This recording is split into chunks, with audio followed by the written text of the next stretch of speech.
আপনার মধ্যে যদি ৩টা ভুল থাকে তাইলে আপনার রিল তো ফর ইউতে যাবেই না, বরঞ্চ দিন দিন আপনার আইডির রিচ কমে যাবে। আসুন আমরা এই ৩টা ভুল কি আমরা মিলিয়ে নিই। কত কষ্ট করে রিলস ভিডিও বানাই, এডিট করি, তারপর এটা লোড করি।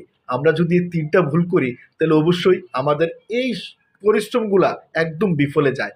অবশ্যই ভিডিওটা না টেনে সম্পূর্ণ ভিডিওটা দেখুন, তাইলে আপনার কাজে আসবে। শুন, কথা না বাড়িয়ে আমি ৩টা ভুল কি জানিয়ে দিচ্ছি। আপনি ক্লিক বেট করছেন কিনা, আপনি ভুয়া তথ্য ছড়াচ্ছেন কিনা, আপনার ফেস কিংবা প্রোফাইল সম্পূর্ণ ঠিক আছে কিনা। এখন আপনি ভাবছেন ক্লিকবেট আসলে কি? ক্লিকবেট হলো একটা শিরোনাম, যেটা হলো ভুয়া শিরোনাম বা ধরেন নকল একটা ফেক শিরোনাম। ভিডিওতে আছে এক, শিরোনামে দিছে আরেক। এরকম ক্লিকবেট কখনোই করবেন না। এটা ক্ষতিকর দিক এড়িয়ে চলুন, তাইলে দেখবেন আপনার রিচ বাড়বে। অবশ্যই আপনার রিচ বাড়ছে কিনা কমছে আপনি একটু কমেন্টে জানিয়ে যাবেন, আশা করি।